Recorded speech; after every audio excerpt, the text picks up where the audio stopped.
नमस्कार साथियों, आज मैं एक नई शिक्षण योजना के साथ आप लोगों के समक्ष उपस्थित हुई हूँ। आज की शिक्षण योजना है कक्षा 5 हमारा परिवेश और पाठ का नाम है भारतीय संविधान तथा शासन व्यवस्था। तो आइए देखते हैं कि ये शिक्षण योजना मैंने कैसे बनाई है। इस पाठ के मैंने 4 चरण किए हैं, तो ये पहला चरण मैं आप लोगों के समक्ष रख रही हूँ। तो पहले हम लोग ऊपर लिखेंगे शिक्षण योजना, फिर इस तरह के 4 कॉलम बनेंगे। दिनांक, कक्षा, विषय और समय आप 35 से 40 मिनट जितना आपको रखना है रख सकते हैं। उसके बाद आएगा लर्निंग आउटकम। इसमें मैंने लिखा है बच्चे प्रार्थना सभा, कक्षा कक्ष तथा एमडीएम आदि हेतु बनाए गए नियमों का पालन करते हैं। उसके बाद आएगा प्रकरण। प्रकरण है भारतीय संविधान तथा शासन व्यवस्था। यहाँ पे मैंने संविधान का छोटा सा टीएलएम लगाया है। इसके बाद आएगा सीखने सिखाने की सामग्री, महापुरुषों के चित्र, टीएलएम, फ्लैश कार्ड, कविता, कहानी, ये मैंने लिखे हैं।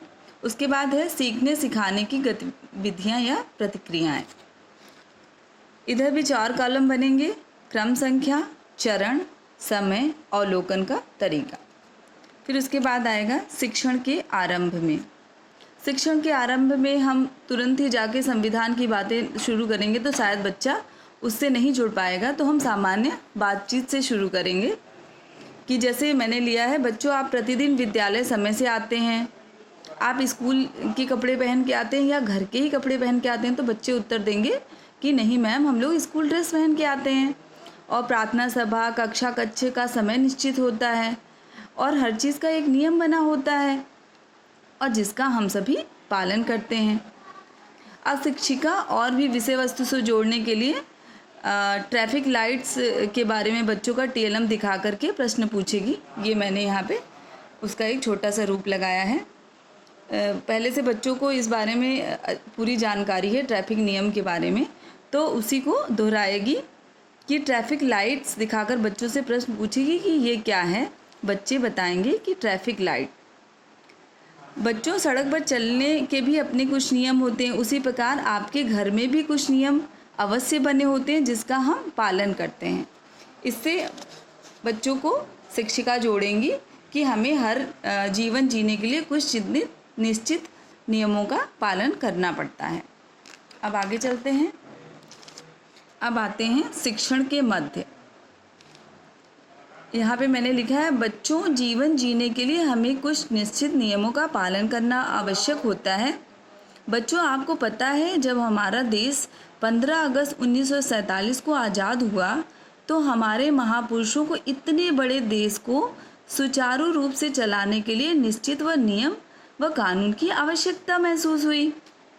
पूरे देश के कामकाज को सुचारू रूप से चलाने के लिए बहुत से नियम बनाए गए और उसे एक पुस्तक का रूप देकर लिपिबद्ध किया गया। इसी नियमों को मिलाकर के भारतीय संविधान बना। अब बच्चों को बताएंगे, बच्चों जैसे हम लोगों ने देखा कि हम लोग विद्यालय के नियम का पालन करते हैं, घर में भी कुछ नियम बने होते हैं, उसी तरह हमारे इतने बड़े देश को चलाने के लिए जो हमारे महापुरुष हैं उन्होंने संविधान का निर्माण किया। एक किताब है जिसमें नियम कानून लिखा हुआ है, वो भारतीय संविधान है। इसके बाद शिक्षिका पाठ के प्रथम चरण का सस्वर वाचन करेंगी और बच्चों को भारतीय संविधान के निर्माण व विशेषताओं के विषय में बताएंगी। तो अगर हम बेसिक चीज़ों को बच्चों से जोड़ेंगे, उसके बाद संविधान की तरफ ले जाएंगे, तो बच्चे कहीं ना कहीं जुड़ाव महसूस करेंगे। उसके बाद शिक्षण के बाद शिक्षिका बच्चों से कुछ प्रश्न पूछेंगे। आपने उस चरण को अच्छे से समझा दिया। अब बच्चों को समझ में आया कि नहीं, उनको कोई दिक्कत है, तो आप उनसे कुछ प्रश्न पूछ सकते हैं। भारतीय संविधान को बनाने के लिए किस सभा का निर्माण किया गया? तो बच्चे बताएंगे संविधान सभा। संविधान सभा के अध्यक्ष कौन थे? तो ये भी बताएंगे कि डॉक्टर राजेंद्र प्रसाद थे और वो हमारे देश के प्रथम राष्ट्रपति भी थे। भारतीय संविधान कितने समय में बनकर तैयार हुआ? तो ये सारी 2 वर्ष 11 महीने 18 दिन में बनकर तैयार हुआ। जब आप अच्छे से पाठ को समझाएंगे तो ये सारे प्रश्न खुद ही निकल कर के आ जाएंगे। उसके बाद सैमपट कार्य की तरफ आते हैं। उसके बाद सैमपट कार्य पे जो मुख्य बिंदु हैं वो हमने लिख दिए हैं ताकि बच्चे अच्छे से देख के उसे अपनी कॉपी में लिख पाएँ। भारतीय संविधान के निर्माण के लिए संविधान सभा का गठन किया गया। संविधान सभा के अध्यक्ष डॉक्टर राजेंद्र प्रसाद थे। भारतीय संविधान के निर्माण में बाबा भीमराव अंबेडकर का प्रमुख योगदान रहा। वो प्रारूप समिति के अध्यक्ष थे। भारतीय संविधान के निर्माण में 2 वर्ष 11 महीने और 18 दिन का समय लगा। हमारे संविधान में कहा गया है कि भारत एक संपूर्ण प्रभुत्व संपन्न देश है, वह अपने नियम कानून स्वयं बनाएगा। तो ये सारी चीज़ें बच्चों को एक दृष्टि में दिख जाएंगी। उसके बाद एक भाई पढ़ाई बहुत हो गई, अब एक रोचक गतिविधि की तरफ बच्चों को लेके जाएंगे। शिक्षिका बच्चों को गोल घेरे में एकत्र कर कविता के माध्यम से संविधान की विशेषताओं को बताएगी।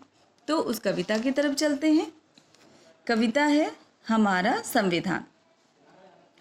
15 अगस्त 1947 को भारत हुआ स्वतंत्र, पूरे देश में हुआ स्वशासन, आया फिर प्रजातंत्र। सभी के हितों का रखकर ध्यान, महापुरुषों ने किया संविधान का निर्माण। डॉक्टर अंबेडकर की अगुवाई में 2 वर्ष 11 महीने 18 दिन में बना संविधान। 26 जनवरी 1950 को संविधान हुआ लागू, भारत बना पूर्ण गणतंत्र, बना संपूर्ण प्रभुत्व संपन्न देश, विकास उन्नति के पथ पर चला ये देश। मौलिक अधिकार मिले हमको, पर कर्तव्य भी हमें निभाने हैं। अनेकता में एकता हमारी पहचान, पालन करें हर नियम, बढ़ाएं अपने देश की शान। तो इस संविधान को इस तरह सरल तरीके से कविता के माध्यम से जो मुख्य बिंदु हैं वो बच्चों को शिक्षिका बताएंगी। उसके बाद आता है गृह कार्य। गृह कार्य में मैंने लिखा है कि शिक्षिका बच्चों को महापुरुषों के चित्र एकत्र कर, उनके जैसे भीमराव अंबेडकर जी हैं, डॉक्टर राजेंद्र प्रसाद हैं, हमारे देश के प्रथम प्रधानमंत्री हैं, उनके चित्र एकत्र करेंगे या चित्र बनाने की कोशिश करेंगे और उनके विषय में लिखकर लेकर आएंगे। आगामी कार्य योजना। शिक्षिका बच्चों को भारतीय संविधान तथा शासन व्यवस्था से पूर्ण परिचित कराने की योजना बनाएगी। अब पाठ का ये चरण हमारा पूरा हो गया। अब अगले चरण की योजना शिक्षिका द्वारा बनाई जाएगी। और ये कोटेशन मैंने डाला है कि एक नागरिक का अधिकार दूसरे नागरिक का कर्तव्य है। हमें अपने अधिकार तभी मिल सकते हैं जब हम अपने कर्तव्यों का पालन करें। तो उम्मीद है साथियों आपको मेरी ये कार्य योजना, ये शिक्षण योजना पसंद आई होगी। कोई त्रुटि रह गई हो तो उसको मुझे बताइए, मैं आगे की योजनाओं में उसको सुधारने का प्रयास करूँगी। और प्लीज़ मेरे चैनल को लाइक करिए, सब्सक्राइब करिए। मैं सुधा गोस्वामी आप सबको एक बार पुनः नमस्कार करती हूँ। धन्यवाद।